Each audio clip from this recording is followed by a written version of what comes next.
Welcome everyone. It's great to see some visitors in the gallery for once. Mid-Murray Council would like to acknowledge and pay respect to the traditional custodians of the land, the Ngadjuri, Nawal, Nangaraku, Narkat, Ngarrindjeri and Paramount peoples of the Mid-Murray lands and waters. It is upon their ancestral lands and waters that Mid-Murray Council meets and operates, and Council pays respect to elders past and present and their spiritual beliefs that are of continuing importance to those First Nations peoples of today. Council further acknowledges the contributions and important role that First Nations peoples continue to play within the community, and we extend that respect to any peoples in attendance here today. Just going to call out some emergency procedures. Should there be a fire or other emergency, the alarm will sound and you'll be asked to follow directions of council staff. All council meetings are live streamed through the Mid-Murray Council website. Attendance and participation in the council meeting does not provide any councillors, council employees or members of the public protection from defamation in relation to behaviour or statements made. Individual opinions or statements made during council meetings are not the opinions or statements of council. A copy of today's agenda is available on the council website. Members are reminded if they intend to move, second or speak or ask a question during the meeting, they need to clearly indicate their intention to speak by using the microphone system. It is important that members use their microphones appropriately so that those at home can hear clearly. Members are reminded that the use of mobile phones during the meeting is not permitted, and I ask that you turn your phones off or on silent. And for those visitors in the gallery, we ask you to observe the meeting in respectful silence as the Chamber deliberates on matters that relate to Mid-Murray Council. Council meetings are formal meetings that are subject to specific meeting procedures. This means that there are designated sections of the meetings, i.e. deputations, which we have 3 today, where members of the public can directly interact in the meeting, with the remainder of the meeting only providing the public with an opportunity to listen to the meeting proceedings in an observer role. And just before we start the meeting, I would like to acknowledge the terrible attack that happened on Bondi Beach on Sunday night. Our thoughts are with those impacted, the community, Waverley Council and first responders. Attendance. We do have an apology from Councillor Jeff Barber. Unfortunately, he had to have surgery in the last few days, so he is unwell, but hopes to be back. He did want to try and get here. Poor Jeff, get well soon. Confirmation of minutes. So we have a recommendation that the minutes of the ordinary council meeting held on the 18th of November 2025 be taken as read and confirmed. Thank you, Councillor McGregor, and Councillor Hammond is seconding that. Does anyone wish to speak? If not, we'll put that motion up. All those in favour? Against? That is carried. Declaration of interest. We'll just go around the room. No. One from me. Item 12.8. I have a material conflict of interest as it's directly relating to my leave application, and I'll leave the room. And Deputy Mayor will take over. First project. Item 6, business adjourned, there are nil. So we'll go straight to the deputations. Oops. First up, we have Andrew Philpott, Liz Giles, Chris Fox, and Brendan Rogers from the Truro and District Community Association to make a deputation to introduce the proposed Truro Reserve and Play Space proposed development on council land. Welcome. Good work, Clive.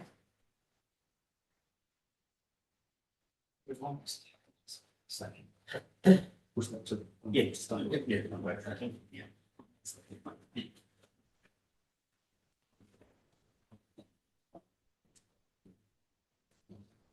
Mayor, Council representatives, thanks very much for the opportunity to present today. My name is Brendan Rogers. I'm joined by Ms Giles, who is Chair of the Truro District Community Association. We've got a very short presentation for you. Titled this the update to the Truro Master Plan, recreational reserve and place-based concept, and to talk about some next steps. The graphic I've got up on the screen, the centre image is from the endorsed master plan for Truro. The image on the left is the current vacant lot that we're referring to, and the image on the right is just shows the central locality in the town. Next slide. All right, so the master plan, the committee engaged in quite strongly over the last couple of years to put that together, and it really does reflect the community's wish to improve the amenity in the town for residents and visitors. In particular, recreation reserve in place based on vacant council land between the post office and the rest stop. Got a reasonably well-equipped rest stop with parking, most being some toilets, but it really likes public space for the visitors to relax. And that does impact local businesses. We have a lot of drive-throughs rather than stopping to take advantage of the amenities in town. That's really disappointing. And a big part of that is just not having somewhere nice to sit. So creating that recreational space in the tourist centre will establish the required amenities, improve safety in Portland, being the major highway through town, and attract visitors. So what have we done? We've moved on from master plan and just put some flesh and bones there. So we commissioned Max Designs to do some further public consultation after the master plan consultation, and then included input from local children, schools, residents. We've got quite a detailed concept design that everyone's pretty happy with. Next slide. So it's just an overview of the level of detail in Wax Designs plan. So that's the vacant lot, the large graphic there, and essentially quite a lot of details gone with that. Reflects the community consultation. So what we're really trying to do here is take the overview of the master plan and just drill down, find some further detail on how that might be executed in the future. And what we're trying to do is be really shovel ready. So as funding does become available, we can get it started. This that's if we don't have plans, then it makes that a lot harder to move forward. Next slide. So there's a couple of things we really want to talk about today that allow us to really frame what we're doing here. Firstly is the land use itself. It has been set aside for a purpose, but I guess we need some surety on council's approval for that land to be used and allow us to move through a planning process. So we'll continue working on the development application for the site, and on planning approval and eventually building as funding becomes available as we work through this. We're really looking for support from you for a staged approach to this project. We think it's quite suitable to develop over several phases as funding becomes available. So early incremental improvement can really unlock and gradually activate the space you'll deliver what we're after for the community. The master plan itself does hinge financially, I contend, on the freight bypass and potential funding available for that. That could be some time away. We really don't want to wait for that. We want to make some moves as best we can within our budget and start to activate the space for people. Next slide. So the Toowoomba District Council, Toowoomba District Community Association, will continue leading this project and working with Mid-Murray Council and other stakeholders as we need to. That includes contracting work, materials, etc. But we'll do all we can to make sure that there is an executable plan ready to activate. And as I said, we'd like to propose that we do that in phases. As far as resourcing, as I mentioned, big money is not available. We understand that in short order.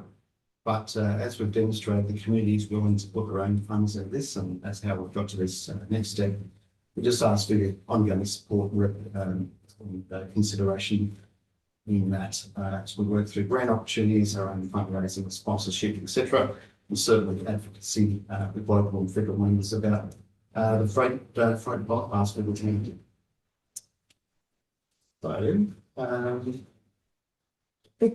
that's the presentation. I said I'd keep it short and sharp. Well done. Thank you. We like it. Great.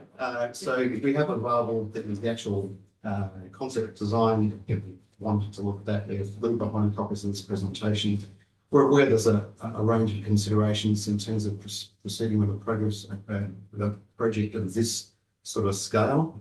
But we drive past, and I'm sure some of you do, and all of our visitors to town drive past that eyesore every day. And it's as I mentioned, not good for business, not good for attracting residents to the town, and it makes the place look a bit unloved. And we want to change that as soon as we can be within our norms. Thanks very much for your attention, and they're taking questions. Thank you. Thank you for the tight 5 minute right on, which is great. Literally right on. I do want to commend TDCA for the wonderful job they do. I love the passion that you guys have for Truro. It's been really great getting more in tune of what Truro do over the last 3 years. You know, like you're one of my most exciting communities because I can see that you guys just have so much passion and just, you know, want to push ahead and, you know, don't really always ask for council help that much. So thank you. Does anyone have any quick questions today, not to keep it too long? I'm sure that Ben will work with the TDCA to make sure that we know we have a report coming back to councils to cover any next steps. I have a question. Can you just turn your microphone off, London? I don't really need it, but okay. Yeah, my question is, great report. Thank you very much. And we do obviously want to see something progressing there in that space. You said there was phases of the plan.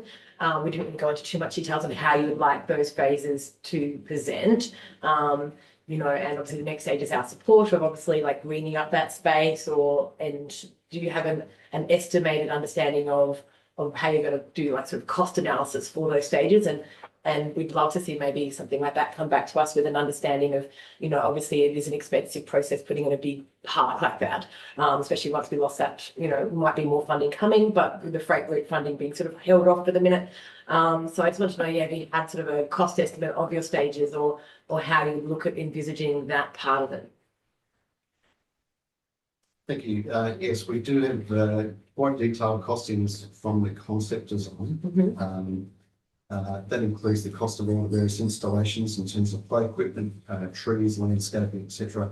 And our approach to that is really to look at how we would best start to activate the site. Making it available for public access and safe public access is the priority. So first endeavours would be to secure the site from a fencing perspective, so access into that through controlled entry points, fencing along the highway is the priority, fencing between the property boundary with the post office, which has collapsed. So once we've got the boundary secure, then it's limited green pathways. So probably one central path to get from the post office to the toilet block, rather than along the pavement area. In green space, and that's really, and if there's no park features but there's grass and that's looked after, then that's an incredible improvement on what we currently have. A lot of the significant costs are to do with major earthworks, although we do have friends who will help with that. It's the excellent installation of the amenities in terms of play space. Yeah, there's some costs there in terms of the equipment. We'd like to look at options for greening the space in terms of tree planting or reserves within where we can start to put some trees aside to start to grow them. There's things we'll do like that, but priorities make it secure and safe, which is the fence line, and make it accessible in terms of green space that people actually want to sit. What this would do was we immediately transform the space from being a closed off vacant lot with weeds to something that's attractive. People know they can take the kids and go sit the grass near the play, rather than what they currently do, which is sit on the toilet block wall opposite the bakery, or in their cars that just drive through. But when people stop and sit, they'll do that if there's grass and there's a fence. Thank you. Just one quick one from me. Has TDCA considered maintenance of the new reserve? Obviously, we have a very large council area and most ratepayers already consider that we don't do everything well enough. So one more thing for council would be difficult. Sure, yeah. So in terms of a project cost, we'll be looking at maintenance, insurance, public liability costs as part of that. The degree to which that scales in terms of from unlocking middle barriers through to a full-up project, I'm sure that would scale over time. The initial approach in terms of maintenance of green space within that, and it would not even need to be the entire space green. There's only a portion, like diagram, that shows how much of it is actually public seeing green space. It's probably less than a third of the site. So we think that's manageable. And manageable for you or for council? manageable for us as a shared effort. The town already does a lot of maintenance. The townsfolk do that off their own back in partnership with the council. So we've got a lot of women volunteers that help with the actual physical work. We do that in terms of TDCA paying for petrol, for heavy plant vehicles, etc., to look after other sites of intruder. So we feel we're full of weight in that regard already. And have to work with council to continue to do that. But I think that initial approach to unlock some green space for people to sit and maintaining a bunch of lawn is reasonably doable. Thank you. Thank you. Any further? Perfect. Thank you so much. So we've got your PowerPoint, so we'll distribute that to the elected members. Thank you. I have a couple of hard topics. And if people want that, and if, I don't know if we've got your master plan or your work, and if you want to distribute that or not, then we can distribute that. Yeah, the master plan is on the website already, as endorsed by council. Yeah. Our concept design is the most design we've already sent in. Okay. Make sure that's available. Yes. Thank you. Perfect. Thanks so much for coming today. Thank you.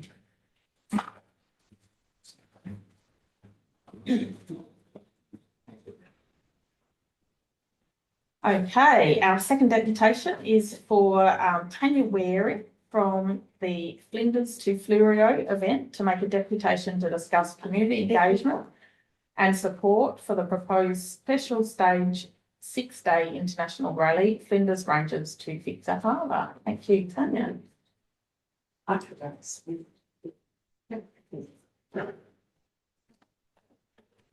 Thank you, Mayor Bailey and council representatives. Okay, I'll speak as I can.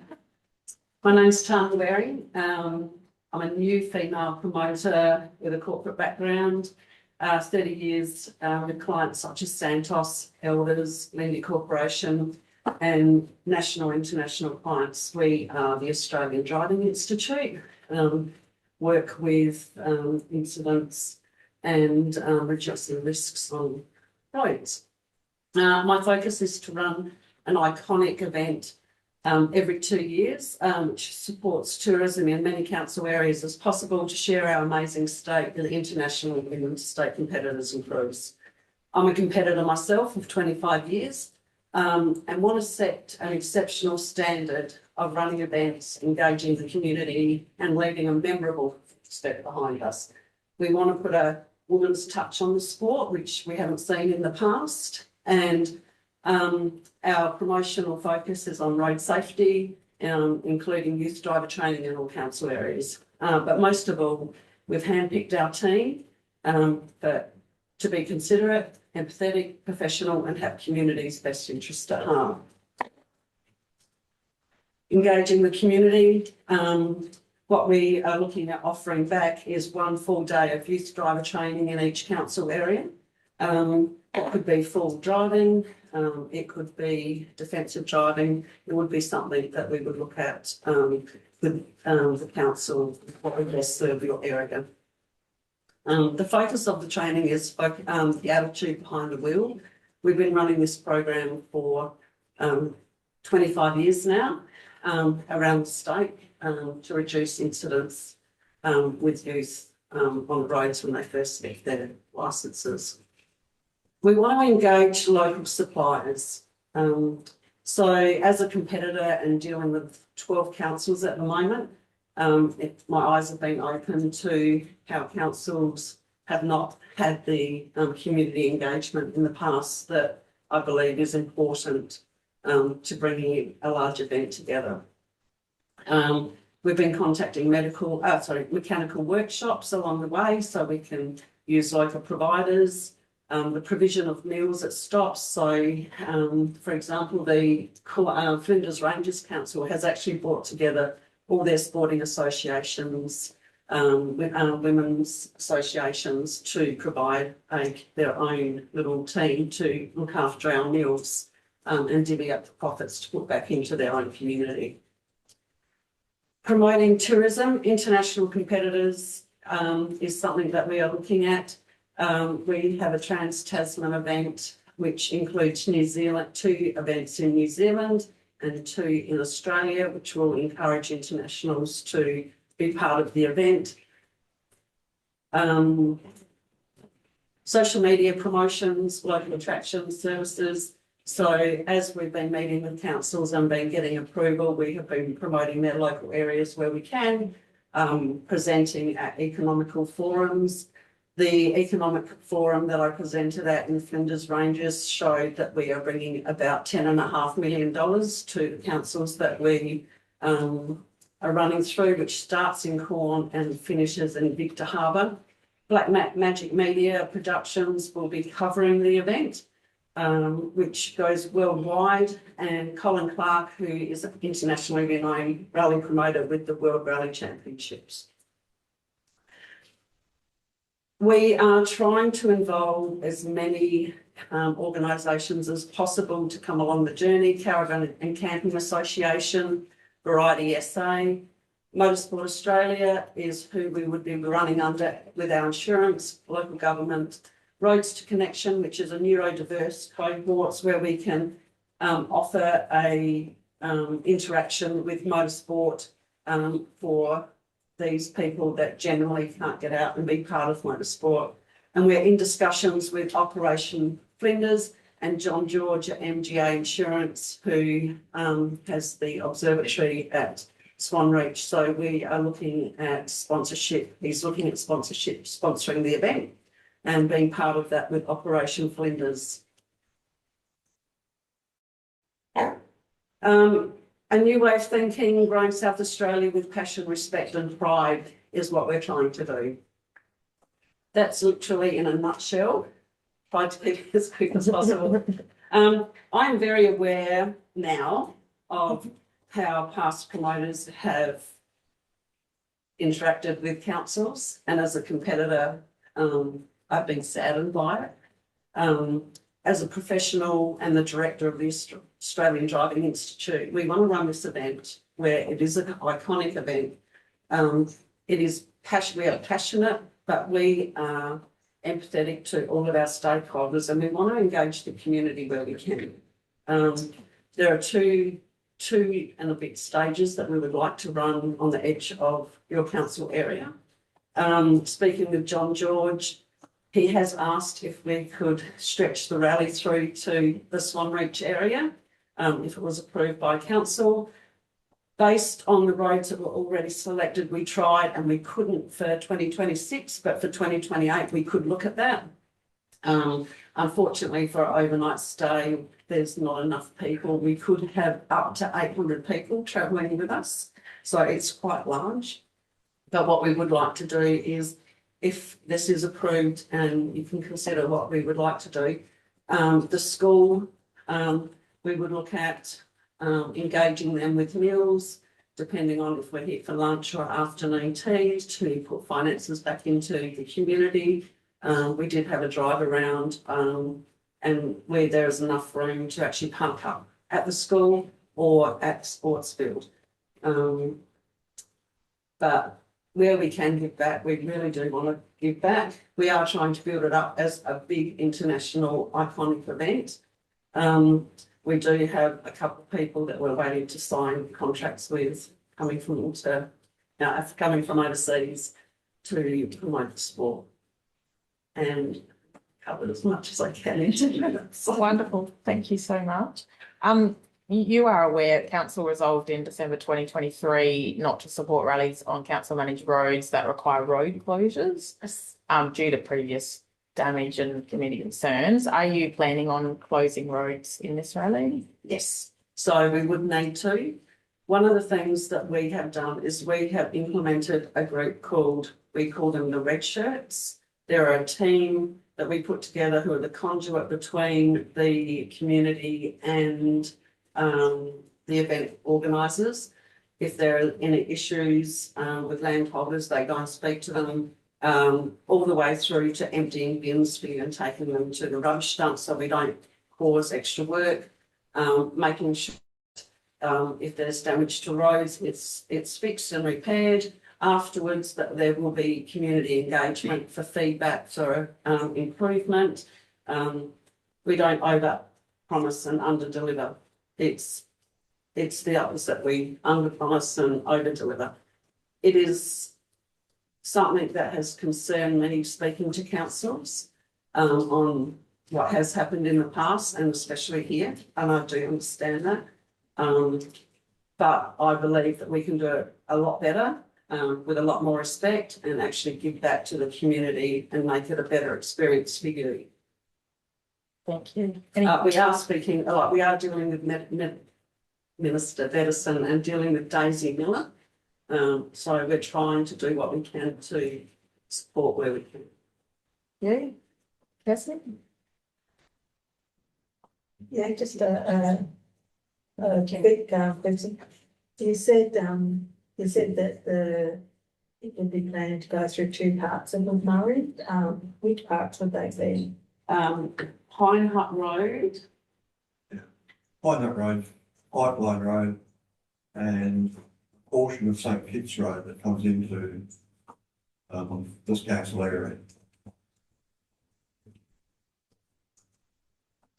Timing?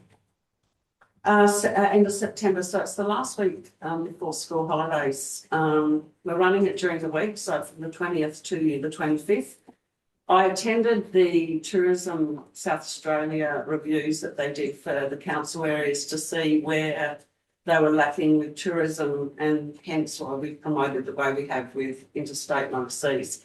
But also not running events on weekends and school holidays because you already have tourism coming in. Where you don't have tourism is during the week. So what we've done is we've started on a Sunday afternoon in Corn, and I think we're due here on Thursday. And through those roads, where the timeframes and what would you be looking from a committee? Because one of the challenges we've had in the past is they've come through, they've damaged our roads, they haven't Yes. engaged, and they've spent no money. And that's why council moved that motion. So a fresh approach is great, but what does it actually mean? So would there be lunches, or what's your plan of your route? As far, firstly with the roads, what we would do, we would actually video the roads before we come through, and then we would video the roads after. So we could then sit down with you and go, okay, where is the damage? How would that be fixed? And as a private company, so we're not a car club, we are a private company, we would guarantee that we would put that effort in. At this stage, I believe the route that we put together was the first car arrives at 12:30, which would be a great time for lunch. The lunches that we have would be a light lunch, so they're more sandwiches and wraps. So the school kids and the local community could actually come together and put that together for us. We would have a ticketing system. So we would have a rough idea how many lunches we need. So that way there's no waste in the community, and there's more than we put in for ticketing. But we would work with you very closely to make sure that what we need and how to support you so we minimise any waste. Thank you. Anyone else have any further questions, Kevin? So what benefit is it to us as a council? Okay, so firstly, putting money back in that way, with the experience with children and also having neurodiverse cohorts in the area, having them getting involved. With the road safety programs that we would be running, we would involve your local car clubs in the area and introduce the kids at the end of the day to them, to the clubs, to make sure that if they do want to go and have a bit of fun, it's done in controlled areas. And it also grows the local clubs. Long term, we'd like to go through Swan Reach for 2028 to promote the museum that's being built at the moment, the observatory, and putting the area back on the map. And I came from the area and lived here only for a few years. I actually represented you at the Adelaide show as your showgirl many years ago. And growing up in the area for a few years, it is wonderful. Like I think there's just not enough coverage internationally and interstate with what the area does have, and promoting that, especially through. I think my main reason why I'm asking the question is, in the past, Mid-Murray Council has hosted a start and a finish of the Tour Down Under. all it's done is cost big dollars. In Manham, both start and finish were in Manham. Like at the start, the street's full of people for 5 minutes, but then still shut for half a day while they, pack up all the stuff. The traders can't trade for half a day. So the conclusion was it wasn't a very good benefit for. So we would work where we can with the local community to find out what would work best for them and how we can promote their businesses. And that's what we've been doing in the different council areas, is speaking with businesses and asking them, and like today, what can we do? What would you like us to do? Speaking with these businesses to say, how can we promote what you do best? And making sure that when we do leave, we don't leave a mess, hence why we have the red shirts to clean up after us. We don't want to come here and have all this excitement leave and you have this massive mess to clean up. So, and we don't want that mess to be 2 or 3 days. So hence why we have this team called the red shirts. They follow the rally around. They make sure if your bins are locked and they've got a padlock on them, we grab a key from you, we put new bin liners in, we take the rubbish out, we empty it. But engaging with the local businesses to see how to use them as a stakeholder to maximise is the way that we would go about that. Thank you. We might wrap up there. I have one question. It's a quick one. I'll be quick.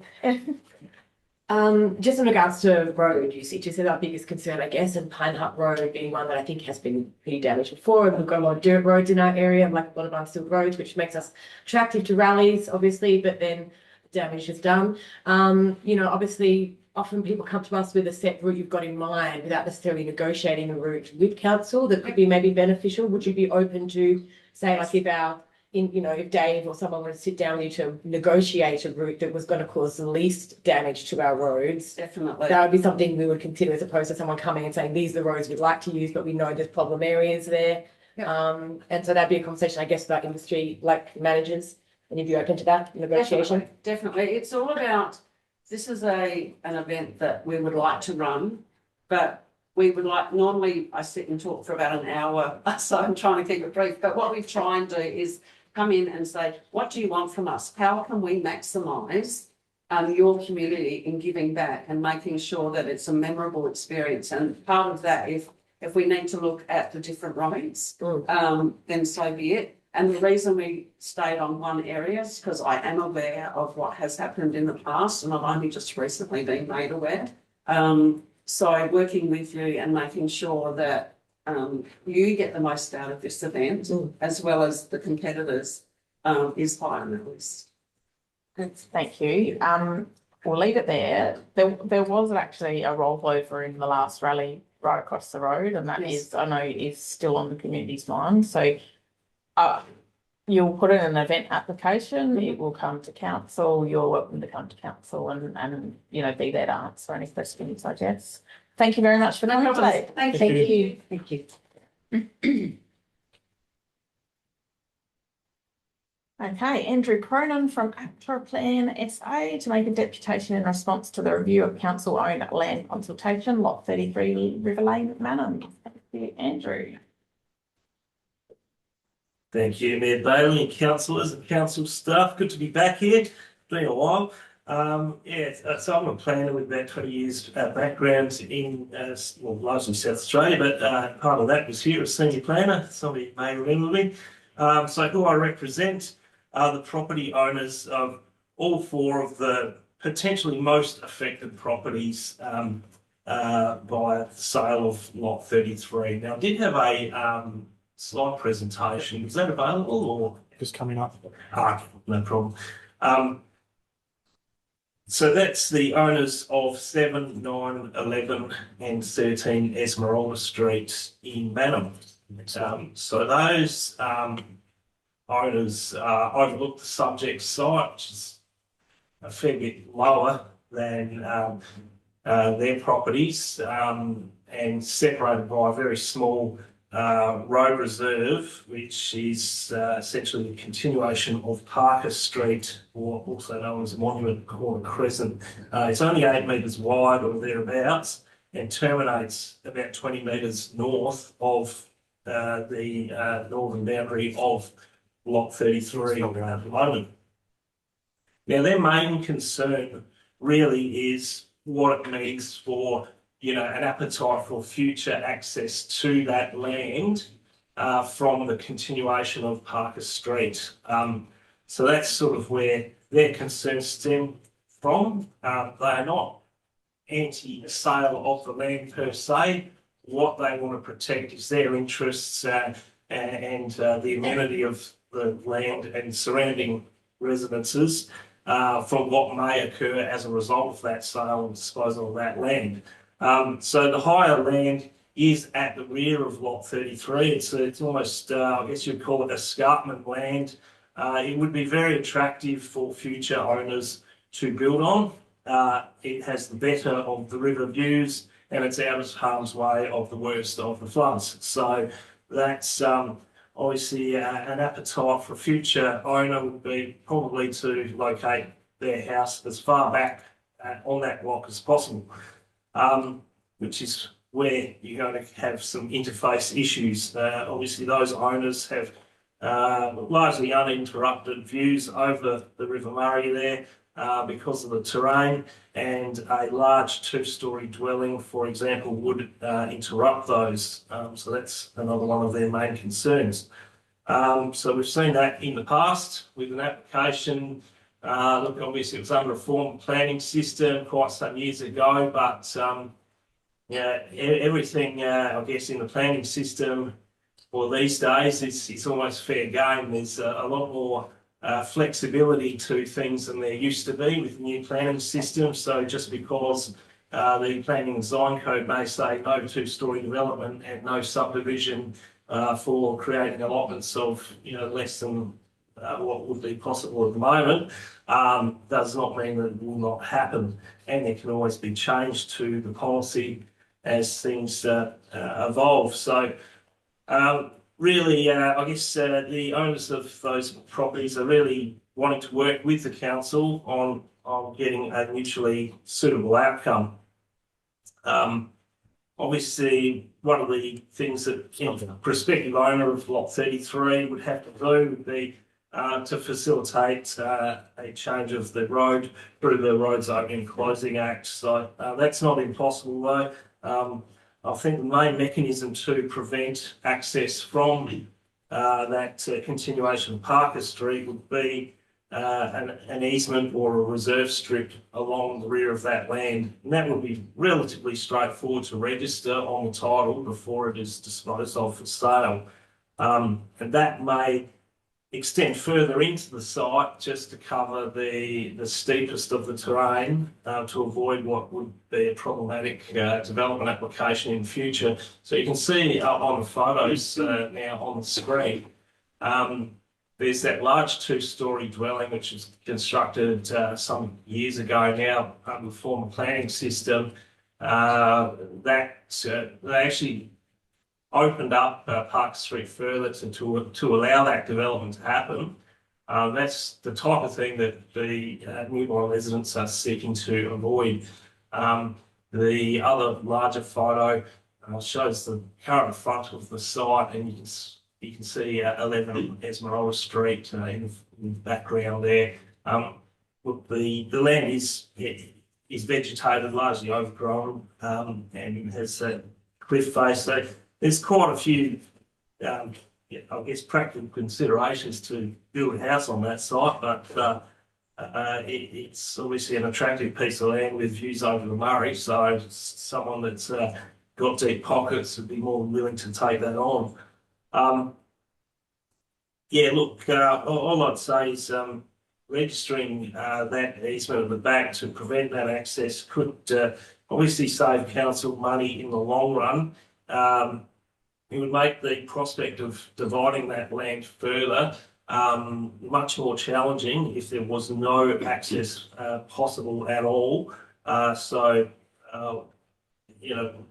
Just to give you a bit of an idea of a planning appeal, I've been involved in quite a number, and it can cost councils upwards of $100,000 by the time they've got all the legal cost covered, the various experts that are involved, and 3 or 4 day appeal, it can certainly chew into the coffers. So small costs of registering an easement could well avoid a potential situation in future where someone seeks to either apply for a large 2-storey dwelling with access at the back that council staff want to refuse. They do refuse it, and then it goes to an appeal, and the proponent goes down that path and opens a can of worms, and it could get overturned. So really a small upfront cost could avoid what could be quite a very costly exercise later down the track. Noting that the designated performance features in the planning and design code, they're not mandatory, they're literally guidelines, and that's been reinforced by a number of cases already since the new planning system has come into place. So just because the allotment is only 600 odd square metres in site area, the dual frontage does open up some potential possibilities later down the track that nearby residents are really seeking to avoid.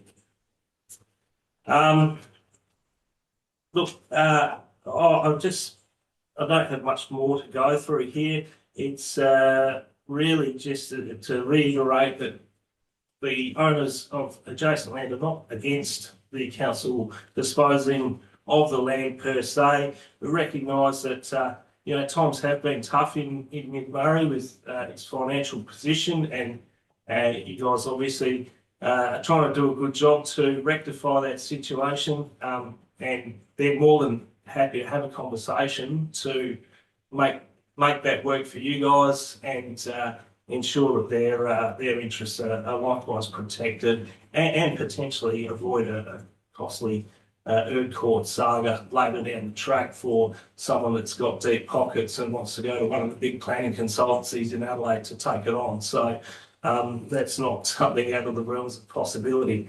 So all I'd say is from here on, we'd love to, have further engagement directly with those affected residents. They're more than happy to, have a meeting individually with staff as needed. And if there's any questions, feel free to shoot them my way. Thank you. Anyone have any questions? No? Wonderful. Thank you so much for your deputation today. You are welcome to stay, but you don't have to. We do record our meetings on YouTube if you want to watch them. Thank you very much. Thanks a lot. Okay, petitions. Neil? 9.1. The recommendation is monthly financial report November 25 report on the council agenda 16th of December 2025 be received. Do we have a mover? Councillor Schultz and Councillor Myers is seconding that. Councillor Schultz, do you wish to speak? Not this time. Excellent. Councillor Myers? I just got one little question. Sure.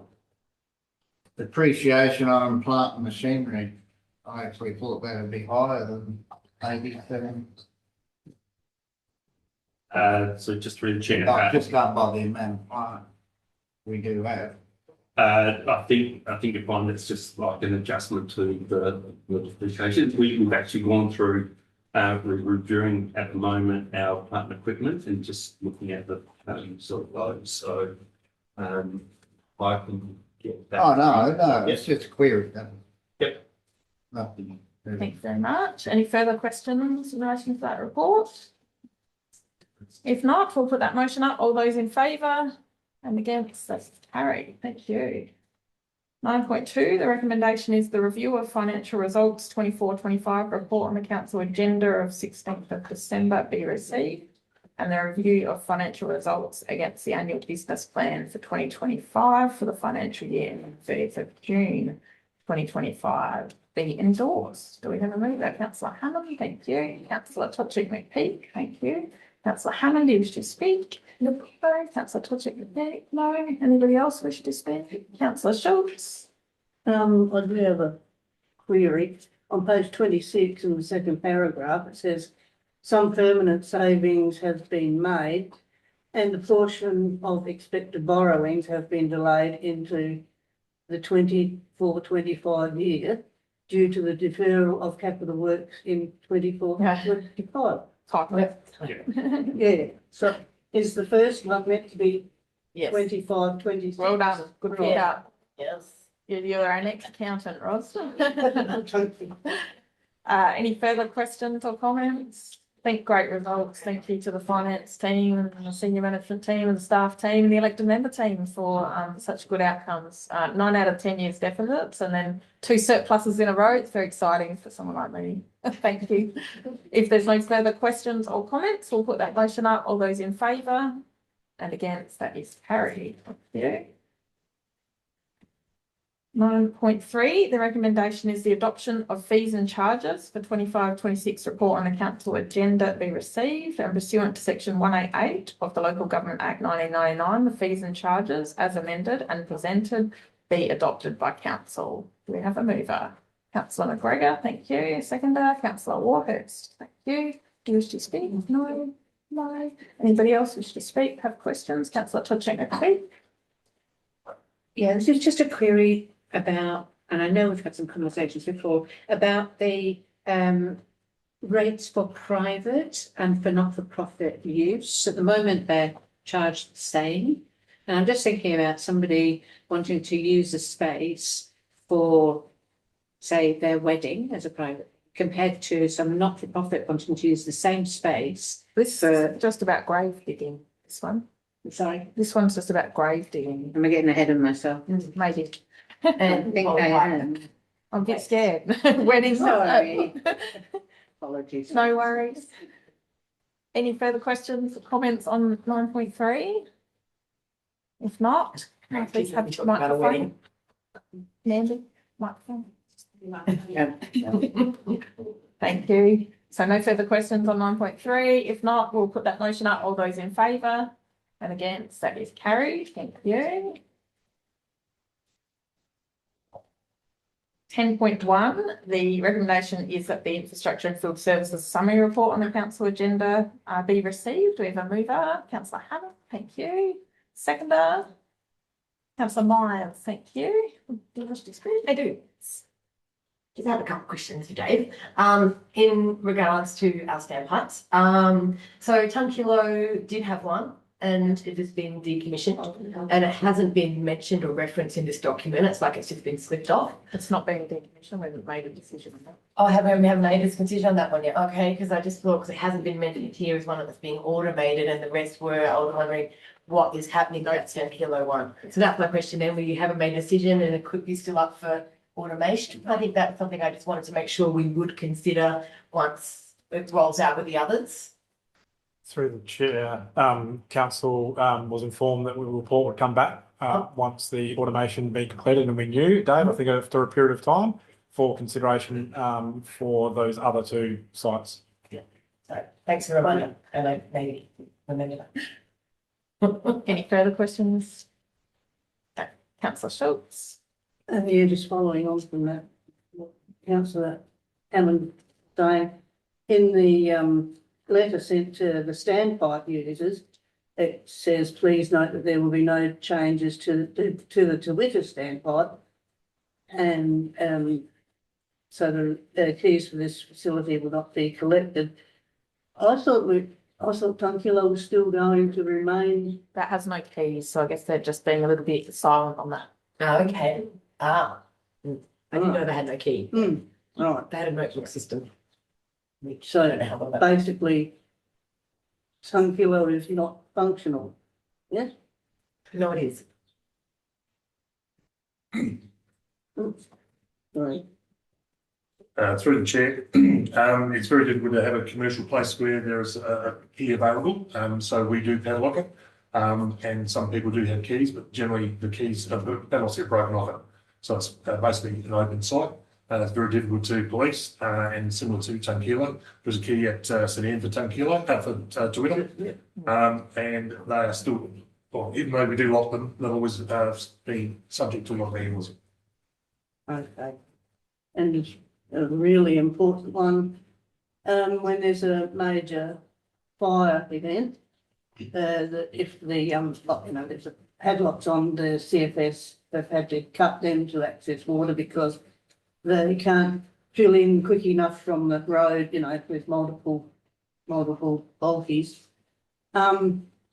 With the new automation, how are the CFS going to have access to emergency water? Good question. Through the chair, there are obviously some fire tanks around the area. We've got one at Harrogate now with a fire tank in Harrogate. There are some tanks at Rockley CFS. Generally, the CFS and a lot of other emergency services have their own standpipes, which they go straight into the ground, or straight into the top of the pipeline. So they can actually fill a lot quicker than what they do with the feed from a standpipe. Yes, but this. What? Yeah. So the new automated facility allows for a fire mode, so we can remotely open the standpipes. So the water's free. So you just press a button, it will activate. And good. And how does the CFS contact people on council to do that? I mean, it might be at night time that they need it too. You just don't know how is it going to work? As normal, council has an after hours phone number.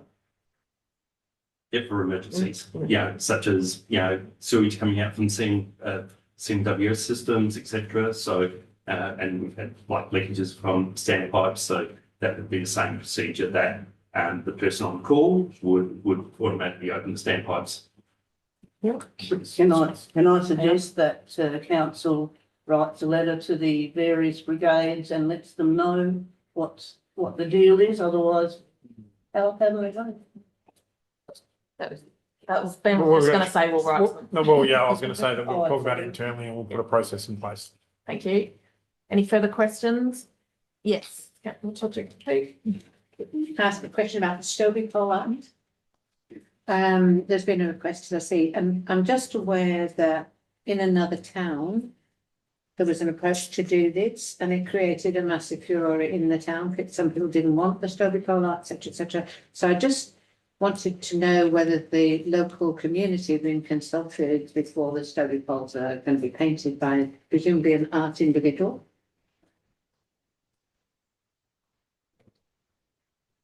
Through the chair, I take the question on notice. I'm unaware whether they've actually taken their consultation. They know they've been to SAPN to get approval, and the designs are yet to be confirmed by the applicant.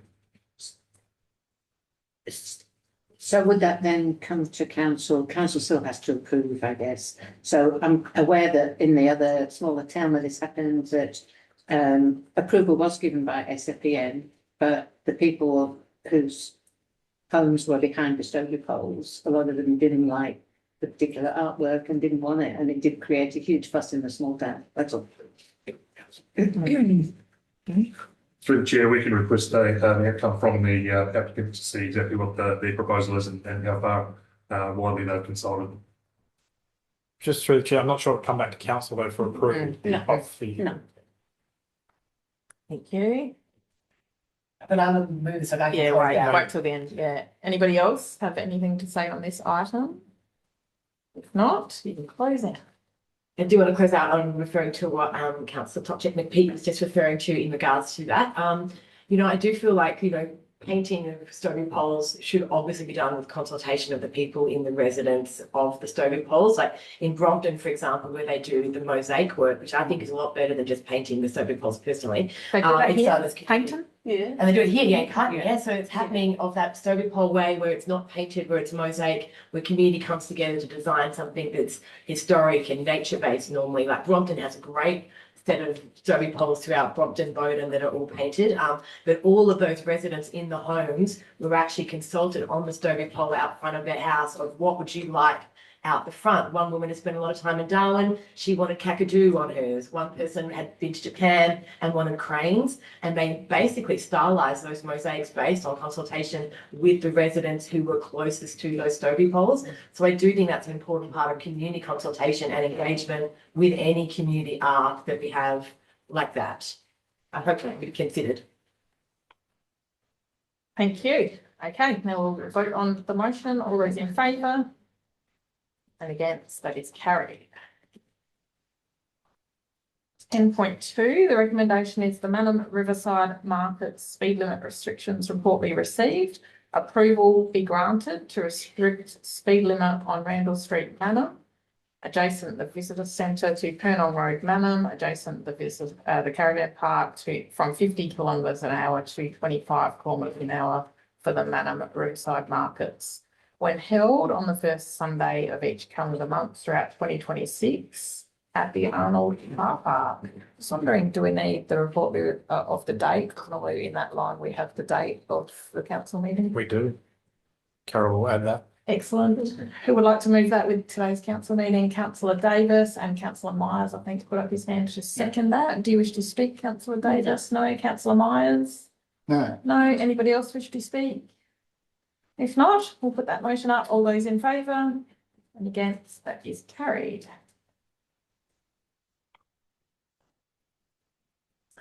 11.1.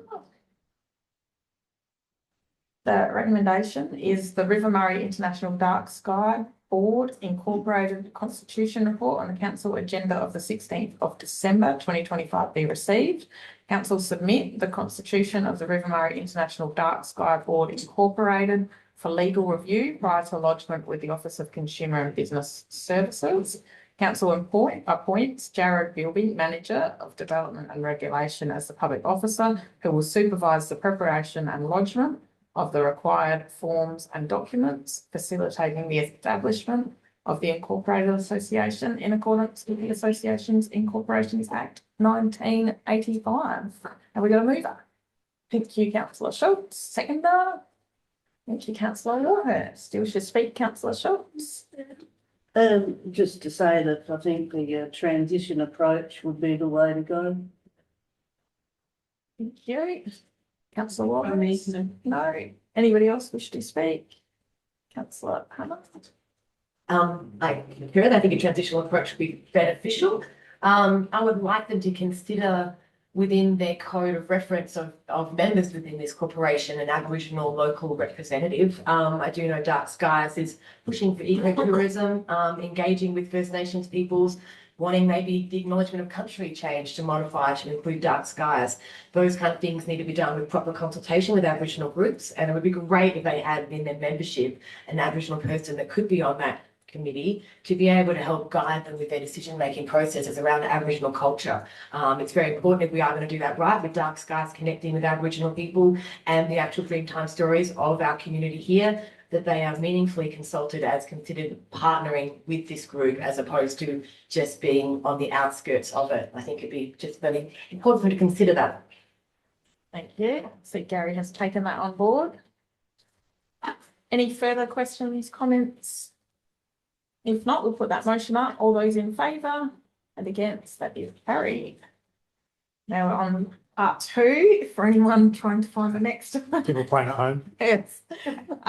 Okay, so item 12.1, the recommendation is the Manum Caravan Park Tree Update Report on the council agenda of 16th of December be received. We have a mover, Councillor McGregor, thank you, and a seconder. Councillor Hammond, thank you. Do you wish to speak, Councillor McGregor? That was a big report. Yeah, yes. Councillor Hammond, do you wish to speak? Just that it's great that we got follow-up on them going more than and above what we asked of them, 3 to 1 and thousands more planted. I'd love to go and have a look sometime and see how they're all developing in those spaces. It's great to see. Thank you. Anybody else wish to speak, have questions, comments, feedback? If not, we'll put that motion up. All those in favour and against, that is carried. Thank you. 12.2 is that the 2024 to 28 strategic plan update report on the council agenda of 16th of December 2025 be received. We have a mover, Councillor Hammond. Councillor Myers, thank you. Councillor Hammond, do you speak? No. Councillor Myers? No. Anybody else wish to speak, have feedback, comments, questions? Ben was so thorough in the briefing, we have nothing. Thank you very much to everyone involved in that. We can now vote. All those in favour and against, that is carried. Proposed camping facilities. 12.3.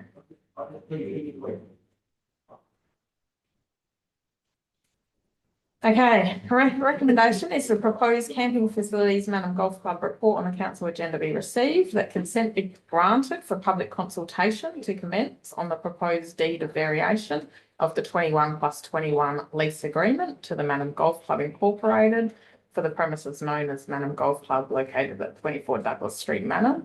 Should any negative submissions be received upon completion, a report be presented to the next council meeting for consideration. Should positive or no submissions be received upon completion, then the lease be issued to Manham Golf Club Incorporated for the premises known as Manham Golf Club. The CEO be authorised to make minor amendments to the deed of variation, and the mayor and the CEO be authorised to affix a common seal to the proposed deed of variation. Do we have a mover? Councillor Hammond. Do we have a seconder? Thank you, Councillor Davis. Councillor Hammond, do you wish to speak? Yes, I do. I have a few questions just about this in regards to, obviously they've been doing it for a long time, they just didn't know, which is like, oh, slipped through the cracks somehow. When it talks about permitted users here in our policy that we're now providing them, it's kind of saying that we're not necessarily allowing people that might be just in a swag or in their ute, and I just feel like that seems a little bit unfair in the scope. I do understand some people have very expensive, beautiful RVs. Other people like me are just swag with a trailer. And, you know, I think that I'm still a recognised camper. I think I've got the best rig No there is. toilets or showers or anything. Gotta True, be you can be self-contained. self-contained, yeah, as long as you're self-contained. I think that is the point we're trying to say, is a sufficient camper should be, which I am.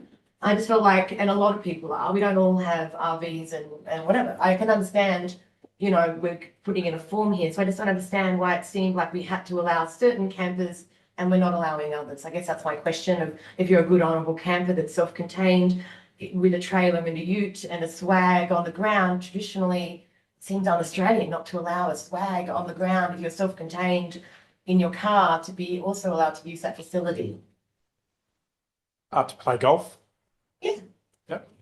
Yeah, to play golf and to camp there, like how that's one of the criteria, right? You're there to play golf and enjoy a weekend and yeah. Sure, well, it's obviously up to council. Well, to it's up to consider. consultation. So, Consultation, yeah, but I just thought that was if we get that from the public, then we can, I guess, address that. my question is, why did we just pop that in there though? Why have we put it in that why have we considered that a non-permitted user? That's my question, I guess, before it even goes to consultation. Through from an administration perspective, we just considered that the self-contained, we'll take that point on, that, you know, an RV or a caravan that is completely self-contained, which is what the position was, but obviously we can consider other alternatives for self-contained camping. Thank you. Anyone else have any questions, comments, feedback, discussion? Councillor McGregor? Yeah, just quick one. In our lease with the Manham Caravan Park, we've got that we won't allow any camping, like any camping business to sort of happen. The sounds like river and all that stuff, still separate. But I noticed that it says it's not a new campsite in the report. So does that sort of assist that part of the lease? Sorry, I'm not sure I understand the So question, in sorry. the Manham Caravan Park lease, we've got council won't actively pursue or allow any camping, commercial camping. And that's, I'm just worried that we might be a bit at odds with that. So through the chair, as part of the engagement process, we'll engage with the caravan park. And we know that the caravan park has directed people up there when they are full. And obviously that's why the intent is to keep it as narrow as possible around the golf playing. So not to diminish the opportunities for the caravan park. We'll obviously pay quite a significant lease to council to do that. So, but the caravan park and other accommodation providers will be consulted as part of the engagement process. Yeah. Any further questions, feedback, discussion? If not, we'll put that motion up. All those in favour and against, that is carried. Thank you.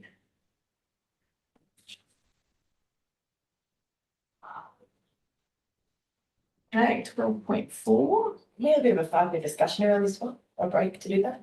Sure, just with the, okay with the room, is everyone okay for a 5-minute break to suspension of proceedings? So have a chat about this one. Nods of heads if it's a yes. Perfect, okay. Go for it. Oh, we don't go much Try like again. this. No, we don't. Do we? Yeah, Yeah, you do. Um, so yeah, obviously we're looking now at the pointy end of lands and looking at selling off some of these lands. I read all the responses from people in regards to them, and you know, I felt like obviously one of them in particular we probably shouldn't have even taken to consultation, that it's obviously a lot of people have interest in, that is already a recreational reserve being utilised by a lot of people, it seems, on that trail. So that one I kind of feel like I would have liked to have known about prior to us even doing the revocation of these lands, for us to be aware that that was obviously a space that was. we didn't revocate. We didn't revocate it. I'll start without revocation. Okay, thank you. One of them we got response for was for Anguston Swan Ridge Road, Kinnerton. Okay. Kyneton, I'm going to say that wrong. Caton. Sorry, Caton. Sorry. My pronunciation. We did get 2 responses to that land. Both of them were saying that they thought it was of environmental kind of vibe of that being beautiful trees, and that it would make a great little rest stop or something just outside of town. And they were responses for us to maintain that area. In the response here, then we've got 2 responses, both were to keep it, but then we've said that we'll, you know, whatever, we're going to move it forward for sale, based on the fact that maybe one person was interested to buy it. That person that put an interest to buy it in that response said that they'd buy that land and the Cork Hill Road land. So it kind of felt like, I don't even know if that was a serious response. Some of the responses in here were very passionate, and others felt like they were just done, like maybe not as passionately, or just to see what the response would be from them saying they want to buy both those lands. Whether that's a true indication that someone wants to buy it or not, I questioned. And I just thought, yeah, we did get 2 kind of feedbacks from people that do see that space as being valuable. And in an area where we don't get much responses, I thought 2 responses has a weight of 2,000 people. You know, it has more of a weight than we think. We don't We get have many to remember the responses. journey that we're on for sustainability. I get and, that. You know, why we're doing this, Sure. and 2 out of 10,000. Yes. But like 10,000 people that maybe didn't know about it, 10,000 people that didn't actively engage with it because they didn't look into all of it themselves. Like we're requiring a lot for our community to actually really investigate lands that might be outside their region. We're getting a lot of people responding on areas where obviously it's right next door to their house, and if it's right in town, or it's in their community eye. But for ones that might be a little bit outside of people's scope of eye, we still got a couple of responses, which I think felt strong. I feel like it does feel that way. If we're going to change that kind of thing, how are we going to get the money to maintain that and activate that? Things Well, like that. But sometimes- Ros might have some thoughts. She's Well, involved in that community. Well, actually, it's not on the outside of town, it's all on the Main drag in town. Yeah, like So, a restaurant. Yeah. I was sort of thinking too that, you know, you did have 2 responses which would, you know, basically query the, you know, sale of it. So I'm just wondering if it would be, I mean, possible to put it to the Caton Community Association. I mean, I don't know the time frame that you're going to sell these blocks, but perhaps Did we consult with them, Gary? they were aware of it, but Yeah, and that's what I'm I not- thought too, when they've actually been told about it. I thought is like, because they all could have come and said, like the Corkville Road one. yeah, but I'm just sort of a bit concerned that, you know, in another township, if you got 2 responses that, you know, are sort of iffy that it should be sold, that it was, you know, taken off the list, but yeah. But further to that, thanks for taking Lot 9 Corkville Road, and, you know, the 12 local responses was pretty telling, Yeah. apart from others I think out the for state me- and the interstate as well.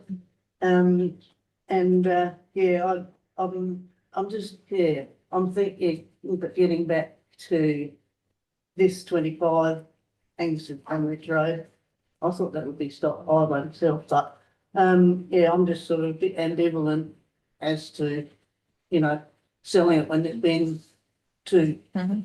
responses that, you Still know. not to. So we've got 1 more minute out of, does anyone have, Seconds, yeah. is it? 30 seconds, quick. Anyone Do we feel like we've got enough to go back in meeting, or do we want to hold off?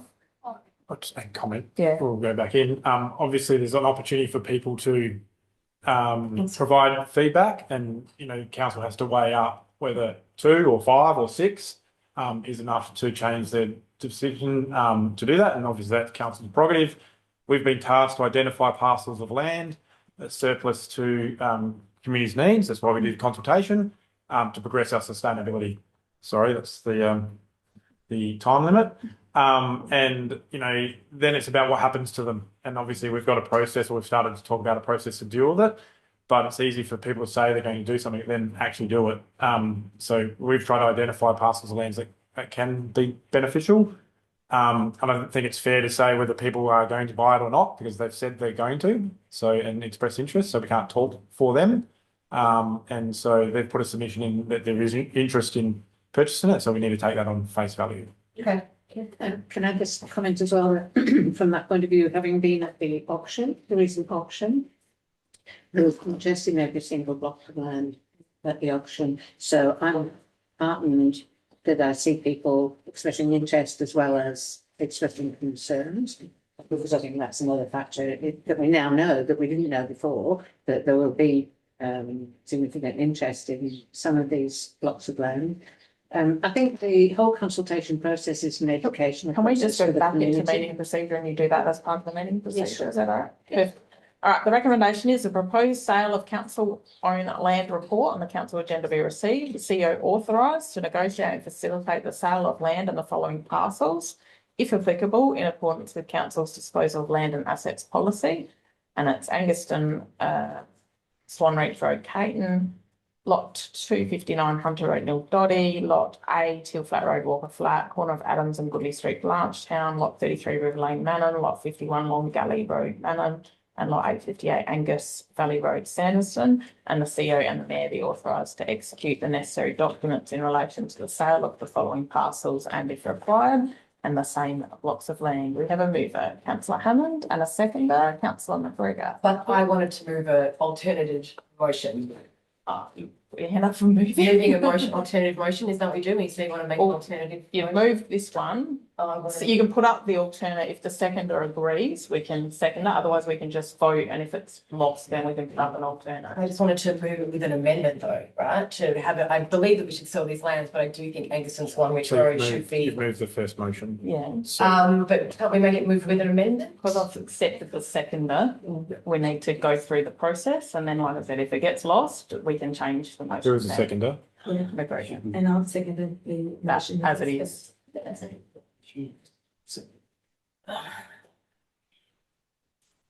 You can definitely say your Sure. amendment now, and if the seconder agrees, Okay, can I say it now then? Yeah. My amendment is that I do think that we should take 25 Anguston Road, Swanreach off the list. I understand we're trying to sell lands and I want us to sell lands to make money and to get out of debt, but I think in this consultation process, we do need to do it sensibly and not rushed. And if we did have some responses that said that they wanted us to keep it, we should investigate that further with those people of community lands that could be activated. So I think, I want to make sure we do this right, and I'm not against us selling lands, but I do think once we get responses from people in our community that want us to keep it for whatever reason, we should be exploring that too, as much as we are exploring them for sale. I'm not saying we won't later look at this to be sold, but I would like 25 Anguston Road, Swanreach, Swanreach Road to, just be for further investigation. all right. So And we'll back to you're council. proposing a variation to just take out that Anguston Road Payton property. And that just have further As evaluation. Second, no, don't accept that. So there's a couple of options. We can vote on the motion as it is, or we'll do all the talks. Everyone can have discussion, and we can vote on that motion, or somebody can propose an amendment, which will be voted on by the room, and won or lost, and then go from there. So you've spoken on your motion. I guess let's have the seconder speak, and then we'll go from amendments if you want. Get your procedure down. I'm getting mine out. Thank you, just through the mayor. Look, I hear what you're saying, but we did have other commentary on some of the other blocks as well, and so if we're going to start doing that panic, well then we may as well take the whole lot out, because Blanchetown's in there as well. a whole host of stuff. So I don't think we can just start to cherry pick sort of some of them.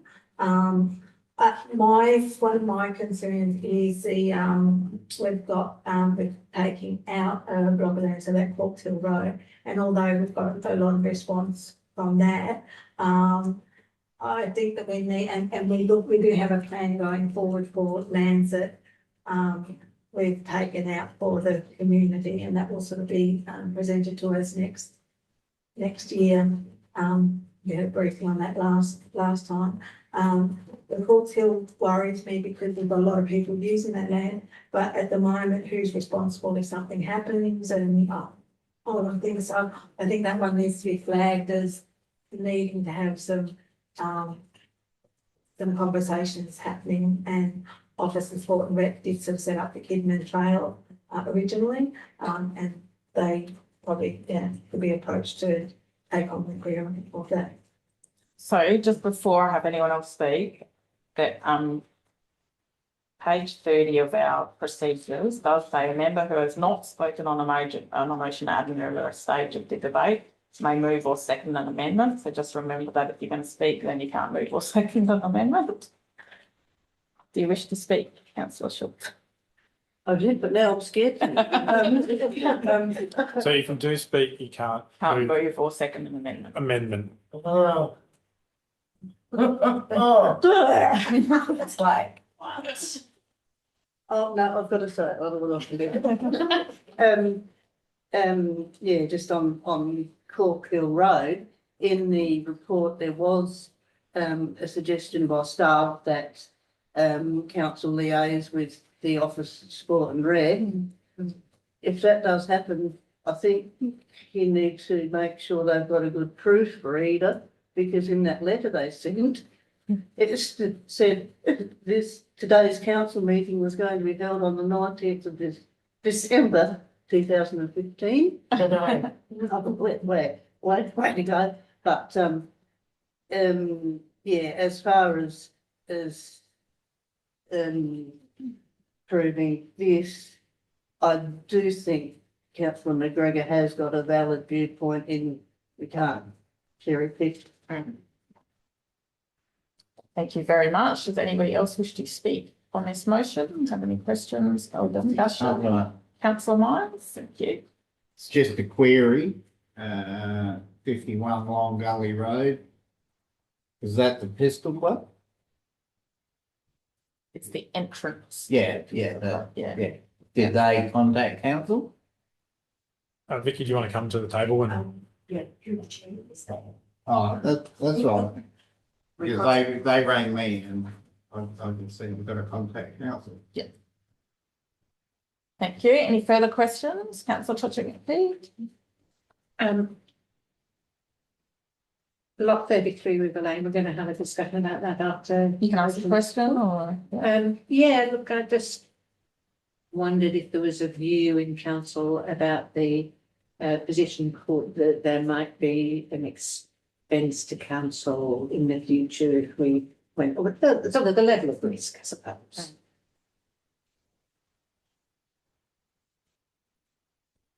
Through the mayor, there's a degree of risk with any development application. At the end of the day, the zoning would allow a dwelling to be on site. The policy would allow potentially for land division to also occur. If you look at the current built form in and around the area, there are signs of land divisions that were previously approved. It may have been under the old development plan provisions. But having said that, I think the planning design code is a bit more flexible, as Mr. Cronin pointed out. In terms of the design, the policy does talk about single level only, again. So there's that element in there. Ultimately, in terms of access, it does have access from River Lane. So a dwelling could be built purely with access from the River Lane. However, a developer may wish to choose and subdivide the site, in which case access from the upper road may be needed, in which case then that would be a question for council to negotiate for infrastructure improvements. That would have to come back to council further. So today's decision is about selling the block of land, not about the DA process or anything like that. And that can happen on any blocks of land within the area. Any further questions, comments, or feedback? Councillor Hammond, would you like to close the debate? I will. I don't think it's necessarily cherry picking. When we look at consultation and we send things out to consultation to get responses, we did take other ones off the list here because of those responses. One being a car park space down in valuable area of Manham, and there was another one as well that had some responses, and we looked at saying, oh, we'll come back to it at a later date. Yeah, I don't think it's cherry picking when we're looking at these things. I think we are supposed to nitpick at it because we are supposed to make a right decision for all in regards to the lands. And we do have to see areas where community gardens and community spaces are still respected. And that's all I want to say on that, I guess. Thank you very much. So I'll now put that motion to vote as it is. All those in favour and against, that is carried. Thank you.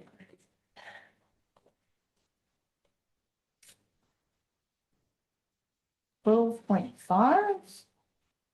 The recommendation is the lot 6, Apold Road, Merco CLMP report on the council agenda be received. The proposed amendments to the community land management plan for the land located at lot 6, Apold Road, Merco, be endorsed for community consultation in accordance with council's public consultation policy and the developed engagement plan. And a report be brought back to council following consultation with the community for consideration of the amendments to the community land management plan of the land located at lot 6, Apold Road, Merco. We have a mover. Thank you, Councillor Warhurst. We have a seconder. Thank you, Councillor Davis. Do you wish to speak on this? No, Councillor Davis. Just that I agree that you've got a community consultation. I think that's what it's a good outcome. Thank you. Anybody else wish to speak on this? Have any questions, discussion? If not, we'll put that motion up. All those in favour and against, that is carried.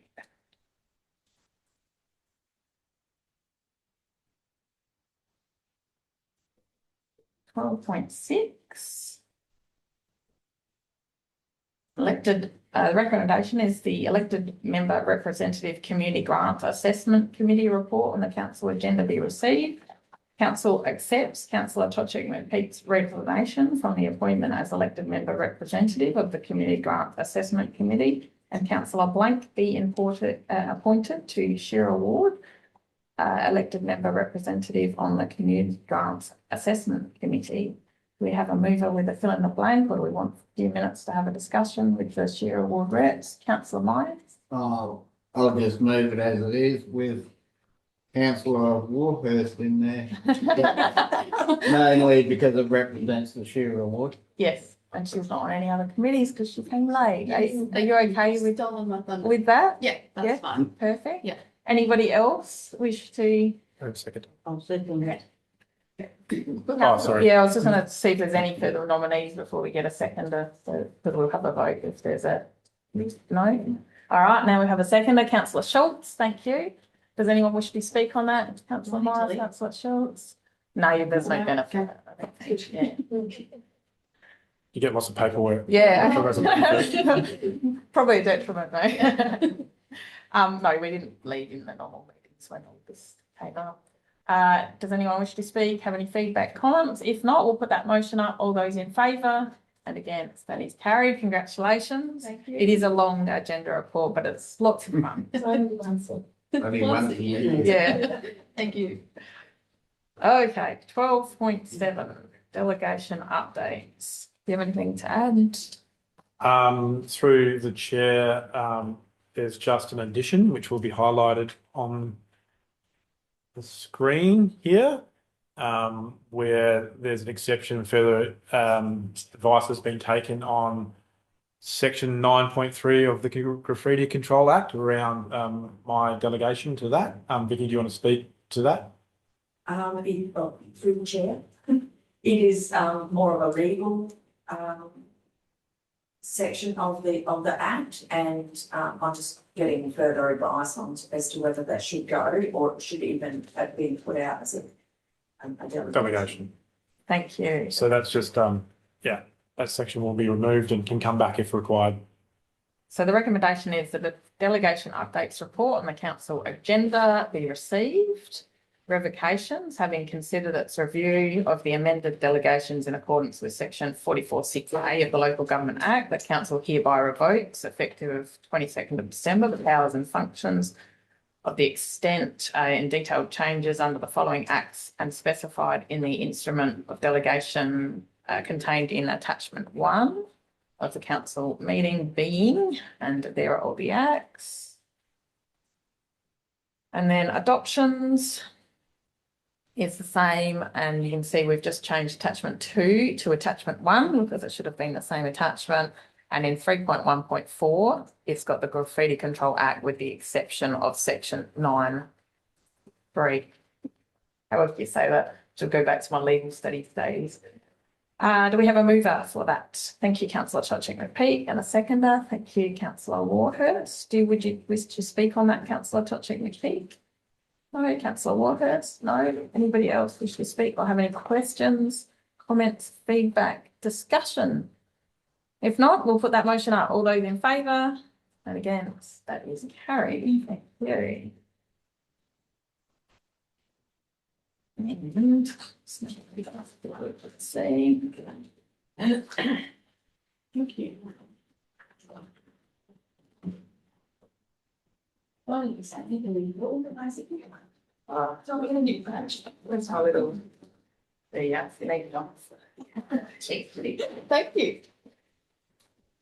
I do have a cheat sheet. Oh man, Welcome. thank you. Okay, so I will read out the recommendation that we have here. I'll read it from here.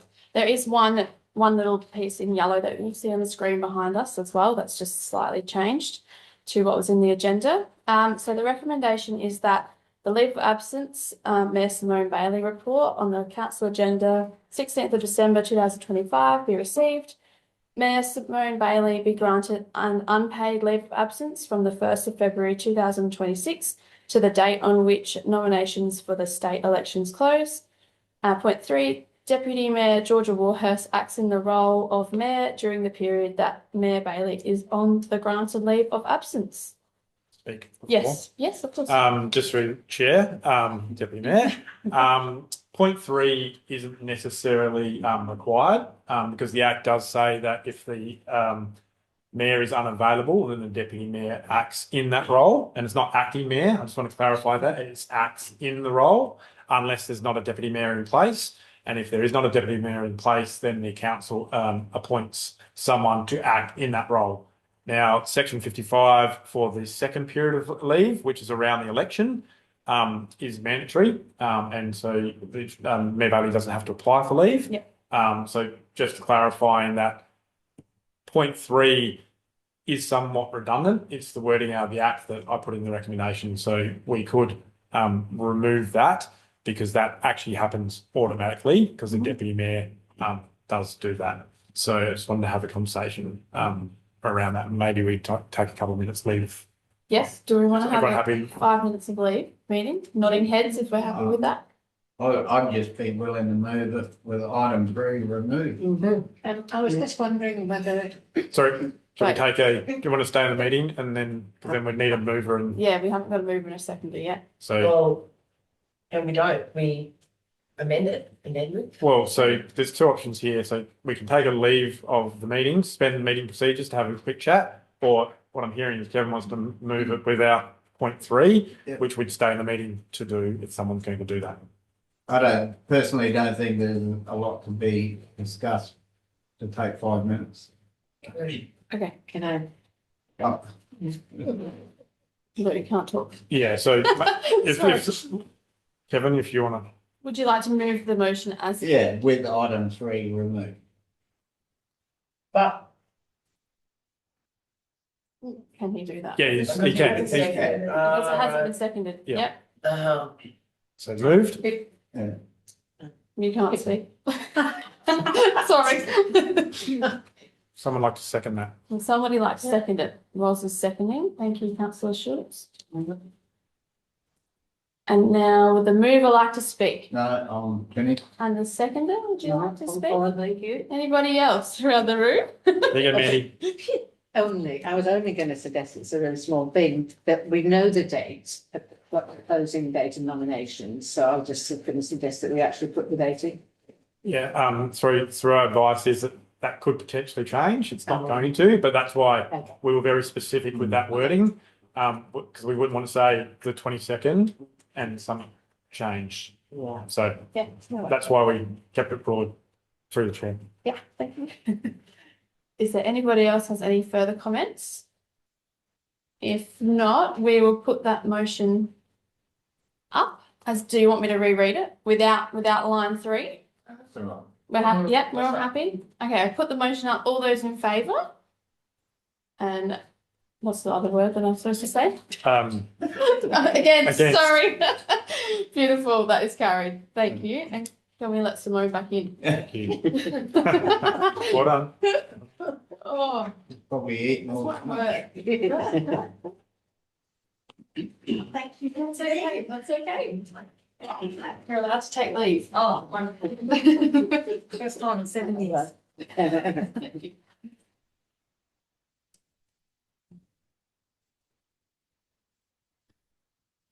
Okay. 12.9 is Chief Executive Officer's monthly report. The recommendation is the CEO's monthly report be received. We have a mover. Thank you, Councillor Myers. Seconder. Thank you, Councillor McGregor. Do you wish to speak, Councillor Myers? Any questions? On behalf of Jeff, that was a good job. Thank you, Councillor Myers. Councillor McGregor. No, if Gavin hadn't said that, I would have heard that, so all good. We miss you, Jeff. Yeah. Love you.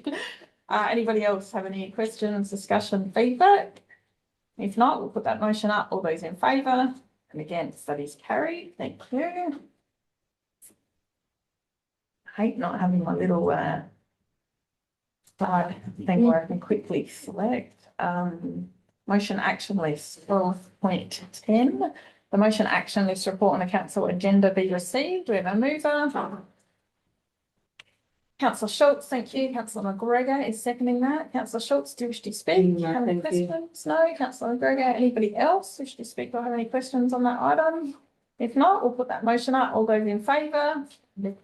All those in favour, sorry. And against? That is carried. Okay. Oh, goodness.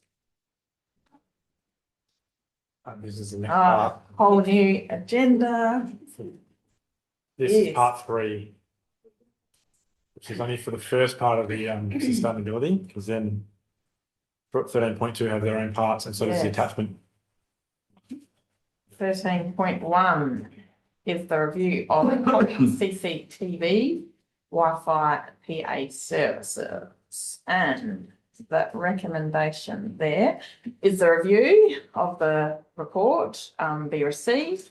Council continues to operate the Manham Main Street, Marianne Reserve and Arnold Park CCT network and commits to a budget allocation of 70,000 for the capital renewal of the current radio network and the existing 13 cameras. Council continues to operate the PS Canally dock CCTV to enable surveillance of the PS Canally with all associated costs allocated against the operations of the PS Canally. Council advises Tunkillo Progress Association that council will be decommissioning the Tunkillo CCTV due to the inability of mobile data coverage to ensure that camera remains operational. The associated CCTV and Wi-Fi hardware that was installed as part of the Smart Cities project at Blanchtown, Bow Hill, Barbecue, Palmer, Swanreach and Truro be decommissioned at the same time as the smart screens. The Morgan VIC and Manham Dock CCTV and Wi-Fi sites to be retained and maintained within respective tourism budgets. Given the low utilisation rates of the public Wi-Fi and the estimated annual cost of approximately 14,198, all public Wi-Fi services to be decommissioned. And council contact the Manham Progress Association and the Manham Rowing Club to discuss the divestment of the current PA system to those two organisations, with a future report to be provided to council following these discussions. Do we have a mover? Councillor McGregor, thank you. Do we have a seconder? Councillor Davis, thank you. Do you wish to speak, Councillor McGregor? Just through the mayor. The only one I have been spoken to or messaged Clive is about the main street and the budget allocation of 70,000 to ask if there was any grants or any subsidies or anything like that. Was indicating that there's not because it's a renewal, but maybe something might come out of the pipe work, or maybe we need to lobby our state representatives to get sort of a bit of funding to help with that, given St Paul said how important it was. Thank you. Do you wish to speak, Councillor Davis? No? Does anybody else wish to speak? Councillor Allen, then Councillor Schultz. Yeah, I just want to talk about the Tunguilo Pro Association and the decommissioning of their CCTV. They've actually recently put in brand new security cameras all through that facility. I know that was something they just did recently. So I feel like once the bell was stolen, even with the CCTV footage, they realised what's the point of that CCTV footage now at that memorial. So I do know that they will probably have, they've already made plans independently as a Progress Association to keep that place a bit better secure with their own cameras. Thank you. Good outcome. Yeah, very good outcome. Because through the chair, because when it was needed, there was a range issue or there was a fault. Well, that's fine. Yeah. So we could move a second and Well, thank Councillor you. Schultz is Thank you, Mayor. I'm just wondering, why doesn't SAPOL utilise the direct access option more? Is it difficult to do or something? Yeah. through Nevada, or Clive might want to respond on. Because I think it's better just to call the council and get council resources to do that. And not only that, where we've actually sent them footage, they've come back to us and said, oh, we can't read that, can you help us? Instead of going back to their IT resources. So, and I think some of the issues that they've come to council with, like the theft, or sorry, someone left a scooter in a particular place, you know, like a bush scooter. I think they would probably be embarrassed to go to their IT department and say, could you help us with the theft of this scooter? But it's not a problem to go to council. Concern. Yeah, Councillor Schultz. Well, perhaps council can send them an invoice for the time it's taken after. No, fair enough. That's allowed. I suppose that could be a consideration if you want to charge in the fees and charges and advise, say all of that. But that, yeah, that would be something that would need to consider in the future. My advice would probably would be a good PR exercise, but definitely have the conversation. If it happens quite often, well, that adds up over time. Yeah. I don't think it's fair to keep cost shifting and for council to keep accepting that. I think we need to come up with an alternate solution. It's not fair for our rate, it's not fair for our staff.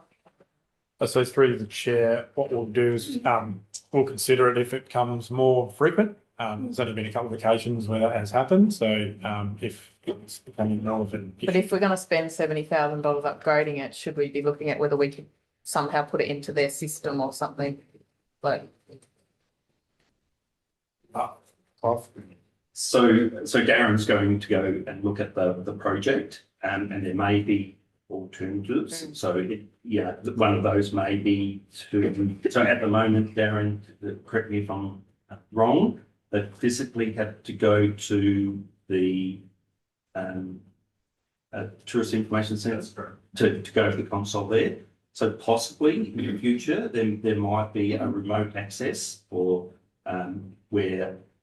Depending on, so Darren's going to have a look at the alternatives. There may be some different alternatives rather than having our own radio network where the cameras work and basically go to a server. There may be some other possibility that we can give them like a link or a availability so they can actually access that from their office or from remotely, basically. Can we, Which would help the situation. Can we ensure we do that in consultation with SA Police before we spend the money, just to make sure if there is an option where they can see we're not spending money and then having to do something later? Yeah, perfect. Any further discussion, questions on that item? If not, we'll put that motion up. All those in favour and against, that is carried. Thank you. So through the chair, now we're on to part 4 of the agenda. Thank you, Andy, for sitting around for an hour and a half to get to this part 4 of the agenda. Okay, the recommendation is the sustainability review of Council's maritime assets and operations report on the Council agenda be received. Council acknowledges the overwhelming community support received through the engagement process for Council's heritage riverboat fleet.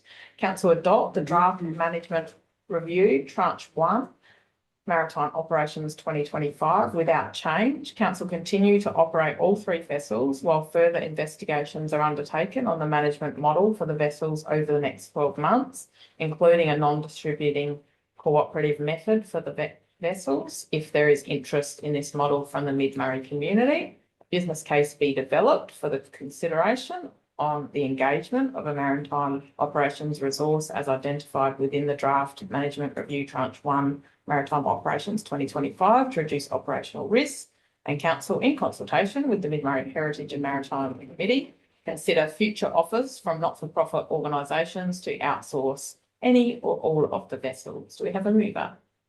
Thank you, Councillor Myers and Councillor Davis. Is seconding that. Councillor Myers, do you wish to speak? I think there's enough being said about this. Far out. Councillor Davis. Same, there's been a lot of discussion, I think. Yeah. We've read a lot about it, so I think the community support for the vessels was really shone through, which I think that's great. Yep. Anyone else wish to speak or have any questions? Councillor Hammond.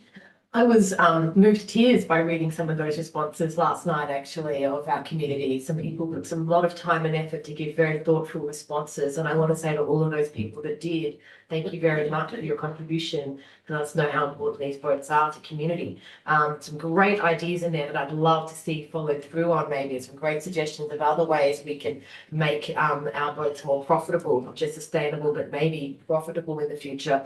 And I would like maybe us to think about not just our ideas of making a non-for-profit organisation, but thinking more seriously around corporate financing and partnerships as well in that process of our review over the next 12 months. I think there's a lot of opportunities there that maybe haven't yet been tapped into.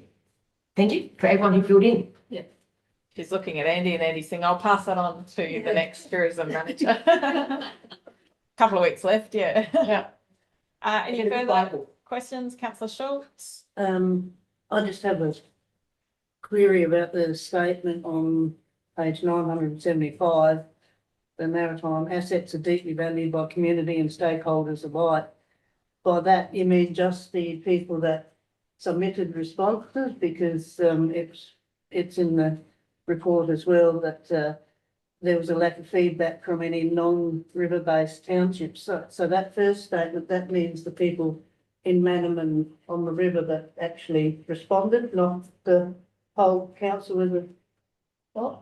Through the chair, yeah, that's correct. Is everyone was given the opportunity to provide their feedback, and those statements are made from the feedback that we've received in the written submissions. Yeah. Yeah. Thank you. Any further questions, comments or discussion? If not, we'll put that motion up. All those in favour? And against, that is carried. Thank you very much, Andy, for all of that work and the committee and everyone that read every single page of that report. And took on all the feedback, and like Councillor Hammond said, thank you to the public and for being so open. And I did explain in the public consultation face-to-face session that it's very hard for us as councillors to make decisions on these things without knowing what the public feels, and it was very strong how they feel, and yeah, it's easier to make decisions in that. Through the chair, can I just reiterate the amount of work, Andy, that you did on that, and the hours and hours of work, and the committee and everyone involved was so significant. And it was a long report, and we apologise in advance for that, and the feedback as well, but it shows you how important that is. And, you know, probably the most significant feedback we've received in anything we've done. So I don't think we shouldn't diminish the amount of work that's gone into that. So thank you very much. And I think it's a really good outcome for all ratepayers, you know, that we have thoroughly reviewed and we've got some ideas. So thank you very much. And acknowledge that Andy is retiring. Yes, So, you deserve a holiday after last, January. What? last council. Thank you, Andy. Okay, 14.1 minutes of the Dark Sky Committee meeting held on 25th of November be received. And the minutes of the Dark Sky Committee meeting held on the 25th of November, the report be received and the minutes be received. Do we have a mover? Councillor Tochick McPeak and Councillor Schultz is seconding that. Does anyone, Councillor Tochick, speak? Councillor Schultz, yes. Just with regard to the question about notice, the report will be coming back to council after our original elders and have been consulted about the proposed addition of the word skies to the acknowledgement of country. I'm just concerned that it will be out of context because the acknowledgement of country says upon the ancestral lands and waters. How can you be upon the skies? Yeah, we're only accepting the minutes today, so that But will, yeah, just yes, to, you know, it'd be interesting to see the feedback from the consultation. Cool. I just want to put a comment on that too, like, when I know this is just receiving a report. Yeah, so I agree that I feel like the wording has to be right with those things. Acknowledgement from the country should really be from the heart. I think it's definitely something that the Dark Skies Committee could consider in their acknowledgement for country. That's what they've suggested. Yeah, just says, yeah. Thank you. Any further questions, comments, feedback? If not, we'll put that motion up. All those in favour and against, that is carried. Thank you. Okay, next, please.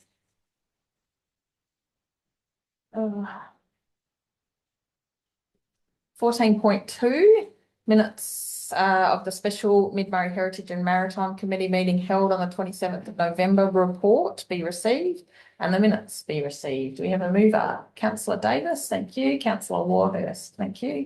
Do you wish to speak on that? No. Anybody else wish to speak or have any questions? If not, we'll put that motion up. All those in favour? Against, that is carried.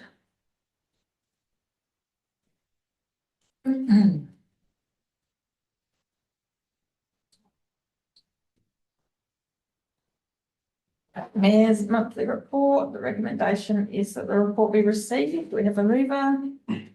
Councillor Warhurst, thank you. A seconder. Councillor Tochick Pete, thank you. Councillor Warhurst, do you wish to speak? No. Thank you. Councillor Tochick Pete. No. Anybody else wish to speak? Have any questions, comment, discussion? Councillor Schultz. Since Jeff has been here all day, well done. You're a good team, I'll tell you. Thank you. Any further questions, comments, discussion? If not, we'll put that motion up. All those in favour and against, that is carried. And I hope it's not hurting his belly to laugh too much right now.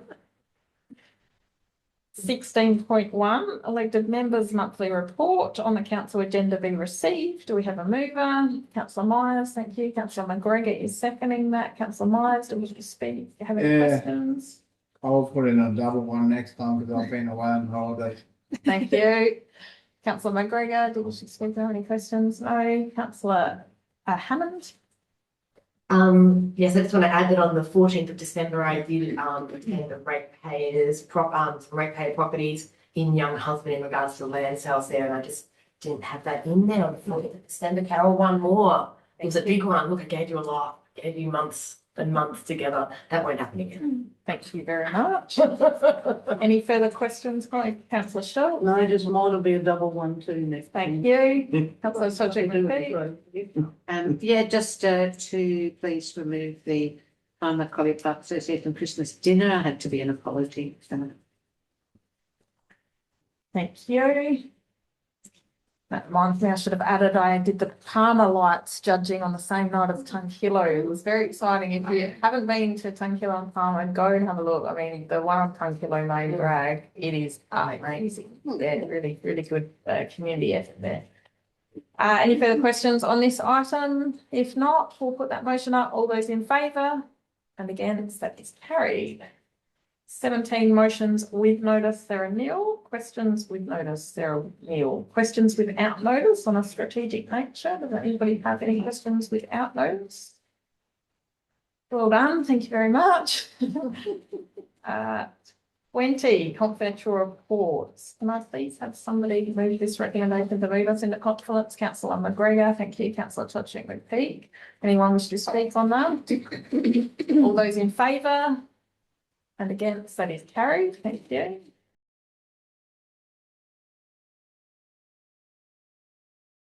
Next meeting to be held at Canberra Council Chambers, Main Street, Canberra, 9:30 a.m. on Tuesday, the 27th of January 2026. And I declare the meeting closed at 11:27 a.m. Thank you, everyone. Well done. Get a break.